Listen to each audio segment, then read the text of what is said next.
Hello friends, welcome to చందమామ కథలు by RK. ఇప్పుడు చెప్పబోయే కథ సౌదామిని కథ. ఈ కథను రాసిన వారు శ్రీమతి లక్ష్మీ గాయత్రి గారు. చందన దేశాన్ని అనంగవర్మ అనే రాజు పరిపాలిస్తూ ఉండేవాడు. ఆయనకు సౌదామిని అనే కుమార్తె తప్ప వేరే సంతానం లేదు. సౌదామిని 3 ఏళ్ల పిల్లగా ఉండగా ఆమె తల్లి చనిపోయింది. అయినప్పటికీ అనంగవర్మ మరొక వివాహం చేసుకోక సౌదామినికి తానే తల్లి తండ్రి అయి పెంచుతూ వచ్చాడు. యుక్త వయసు వచ్చేసరికి సౌదామిని అపూర్వ సౌందర్యవతిగాను అమిత బుద్ధిశాలిగాను తయారైంది. ఒకనాడు అనంగవర్మ తన కుమార్తెతో, ఇక సాధ్యమైనంత త్వరలో నీకు పెళ్లి చేయదలచాను. ఇవిగో, ఇవి నానా దేశాల రాజకుమారుల చిత్రపటాలు. ఈ తాళపత్రాల్లో వారి వివరాలు రాసి ఉన్నాయి. బాగా ఆలోచించి నీకు నచ్చిన వారిని ఎంచుకో తల్లి.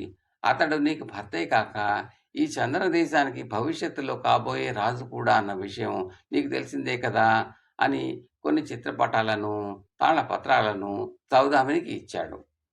సౌదామిని వాటిని అందుకుని పక్కన పెట్టి కాసేపు దీర్ఘ ఆలోచనలో ఉండిపోయింది.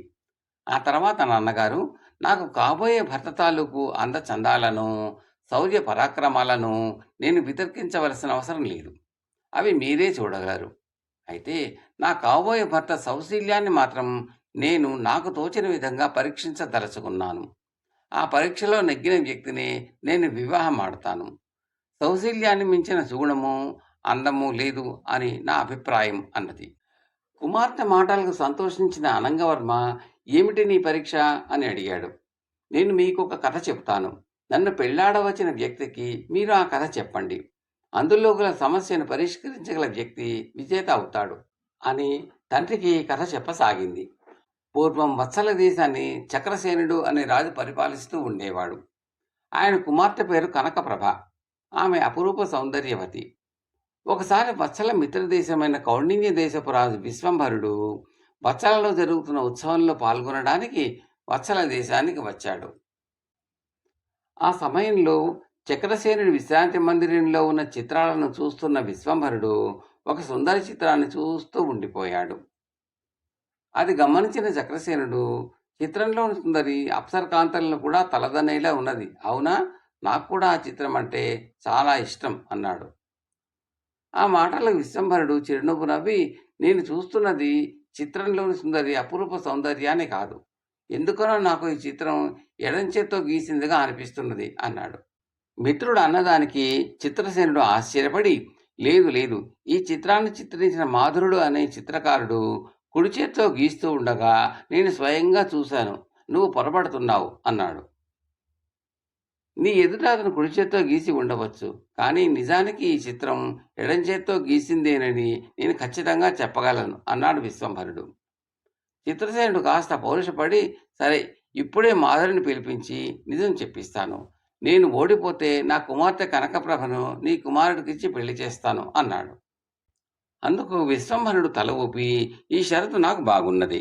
నేను ఓడిపోతే బతుకున్నంత కాలము ఏటా నీ దేశంలోని అభివృద్ధి కార్యక్రమాలకు 50,000 వరహాల చొప్పున విరాళం పంపిస్తాను, సరేనా అన్నాడు. చక్రసేనుడు మాధురుడి కబురు పంపించాడు. 1 గంట గడవకుండానే రాజు దగ్గరకు వచ్చాడు మాధురుడు. ఆయన వేసిన ప్రశ్న విని ముందు తడబడి, ఆ తర్వాత తాను ఆ చిత్రాన్ని ఎడంచేతితో గీసినట్టు ఒప్పుకున్నాడు. చక్రసేనుడు కాస్త చిన్నపోయి వెంటనే సర్దుకుని సుమధురుని పంపించి వేశాడు. ఆ తర్వాత విశ్వంభరుడితో, నేను ఓడిపోయినా నాకు లాభమే చేకూరింది. మన స్నేహం బంధుత్వంగా మారబోతున్నది. మహారాణికి కనకప్రభకు చెప్పి సాధ్యమైనంత త్వరలో ముహూర్తం పెట్టిస్తాను అన్నాడు. విశ్వంభరుడు సంతోషంగా అందుకు అంగీకరించాడు.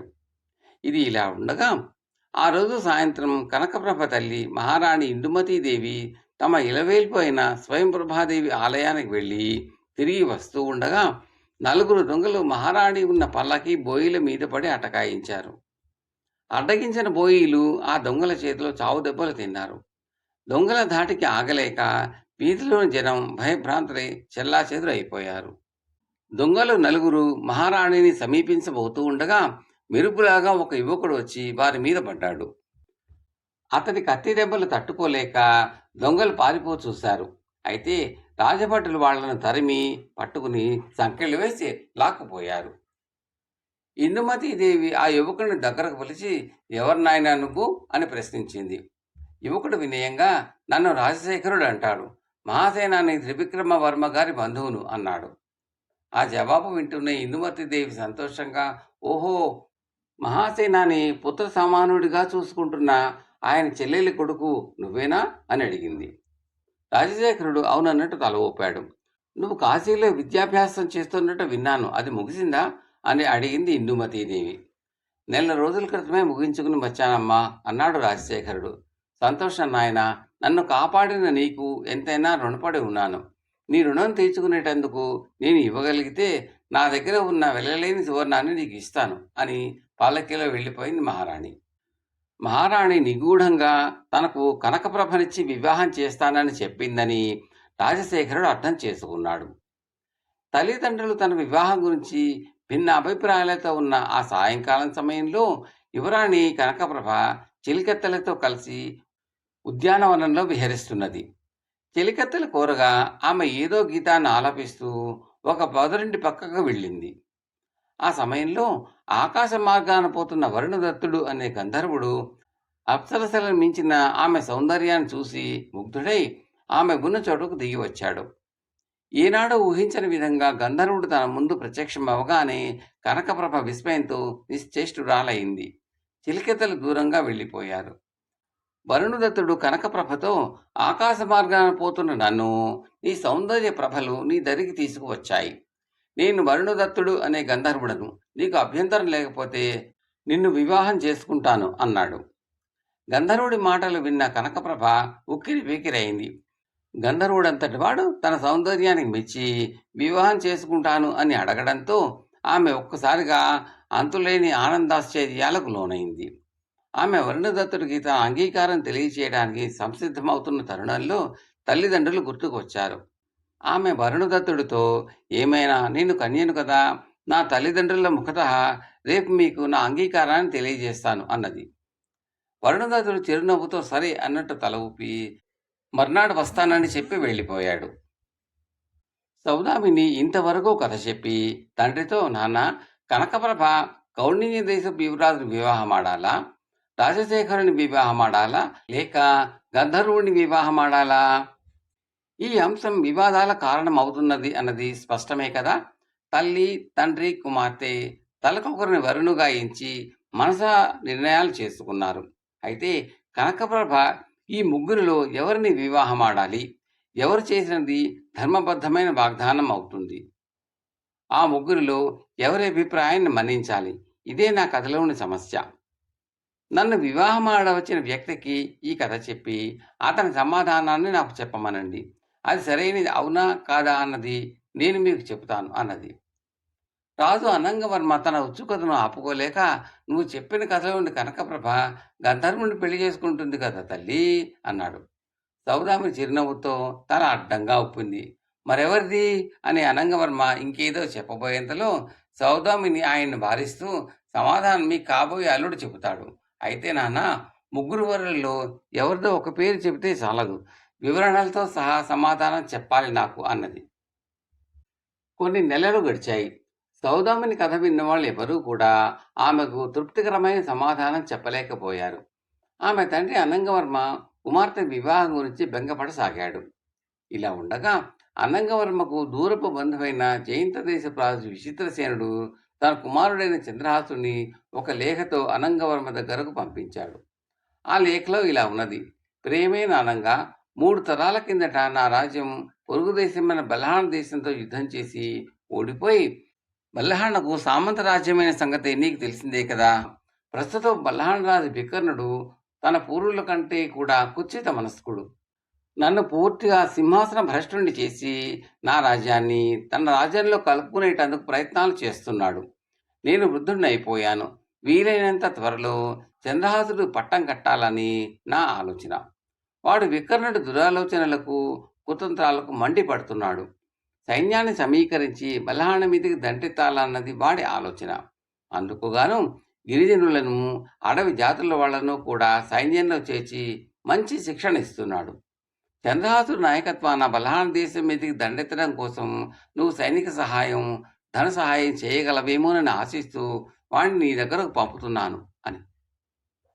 లేఖ చదివి అనంగవర్మ చాలా సంతోషించి చంద్రహాసుడితో, నాయనా, నీకు కావలసిన సైనిక ధన సహాయాలు తప్పక చేస్తాను. ఇంత రాజ్యం, ఇంత సంపద ఉండి కూడా నేను తీరని సమస్యతో సతమతమవుతున్నాను అన్నాడు. ఆ సమస్య ఏమిటో నేను తెలుసుకోవచ్చునా అన్నాడు చంద్రహాసుడు. తెలుసుకుని మాత్రం ఏం చేయగలవు అని అనంగవర్మ సౌదామిని చెప్పిన కథను అతడికి చెప్పి, ఇంతవరకు వచ్చిన వాళ్లలో ఆ ముగ్గురు వరులలో ఎవరినో ఒకరి పేరు చెప్పిన వాళ్లే కాని సౌదామిని మనసుకు నచ్చే వివరణ ఇచ్చిన వాళ్ళు లేరు అన్నాడు విచారంగా. యువరాణి గారికి నచ్చే విధంగా నేను జవాబు చెప్పగలననే అనుకుంటున్నాను అన్నాడు చంద్రహాసుడు. ఆ జవాబుకు అనంగవర్మ ఎంతో సంతోషంగా, అంతకంటే నాకు కావలసింది ఏమున్నది నాయనా, ఏమిటో చెప్పు అని అడిగాడు. చంద్రహాసుడు కొద్ది క్షణాలు మౌనంగా ఊరుకుని తర్వాత ఇలా చెప్పాడు. కన్య తండ్రికి సొంత సొత్తు ఎన్నటికీ కాదు. చక్రసేనుడు విశ్వంభరుడితో పందెం వేసి కనకప్రభను పణంగా ఒట్టాడు. తనది కాని ఆస్తిని పందెంలో ఒట్టడానికి చక్రసేనుడికి న్యాయబద్ధమైన హక్కు ఎంత మాత్రం లేదు. అందువల్ల కౌండిన్య దేశపు యువరాజును కనకప్రభ పెళ్లి చేసుకోవాల్సిన అగత్యం లేదు. చక్రసేనుడిది ధర్మబద్ధమైన వాగ్దానం కాదు. ఇక వరుణదత్తుడు, అతడు కనకప్రభ సౌందర్యాన్ని చూసి క్షణికమైన వ్యామోహానికి గురై వివాహం చేసుకోవడానికి సిద్ధపడ్డాడు. పోతే కనకప్రభ యువతీ సహజమైన మనస్తత్వంతో గంధర్వుడంతటి వాడు తనను పొగడగానే అతన్ని పెళ్లాడడానికి సిద్ధపడింది. అంతేకాని పూర్వాపరాలు ఆలోచించలేదు. అందువల్ల ఇద్దరిలోనూ మనస్తత్వం లోపించిన కారణంగా వివాహం ధర్మసమ్మతం అనిపించిపోదు. కనకప్రభకు తగిన భర్త రాజశేఖరుడు అనే భావంతో ఆమె తల్లి ఇందుమతీదేవి మనసావాచ అతన్ని అల్లుడుగా నిశ్చయించింది. కనకప్రభ ఇష్టాన్ని కూడా తెలుసుకోవాలి అన్న వివేకం కొద్దీ రాజశేఖరుడితో ఆమె ఇవ్వగలిగితే వెళ్ళలేని సువర్ణాన్ని ఇస్తాను అన్నది. కుమార్తె క్షేమం కోరి సర్వ విధాలా ఉన్నతుడైన వ్యక్తిని ఎంచిన ఈ సంబంధం ధర్మబద్ధము సర్వోత్తమము అయినది. అందువల్ల కనకప్రభ రాజశేఖరుని వివాహమాడటమే సమంజసం అన్నాడు. అనంగవర్మ సంతోష ఆశ్చర్యాలతో చంద్రహాసుడి సమాధానాన్ని సౌదామినికి పంపించాడు. కొద్దిసేపట్లో సౌదామిని చిలికెత్తే సౌదామిని పెంపుడు చిలకను ఒక పూలమాలను తీసుకుని వచ్చి చంద్రహాసుడితో, యువరాణి గారు చంద్రహాసుల వారికి శిరసా నమస్కరించామని తెలియజేస్తూ తనకు మారుగా ఈ చిలుక చేత తమ మెడలో పూలమాలను వేయించమన్నారు అన్నది. చిలుక ఆ పూలమాలను చంద్రహాసుడి మెడలో వేసింది. అనంగవర్మ పరమానంద భరితుడయ్యాడు. సౌదామిని చంద్రహాసుల వివాహం అతి వైభవంగా జరిగింది. ఆ తర్వాత చంద్రహాసుడు మామగారి సైన్యాన్ని కూడా వెంటబెట్టుకుపోయి రాజు వికర్ణుని ఓడించి చందన, జయంత, బల్హాణ రాజ్యాల మూడింటికి రాజై చాలా కాలం సుఖంగా జీవించాడు. కథ సమాప్తం.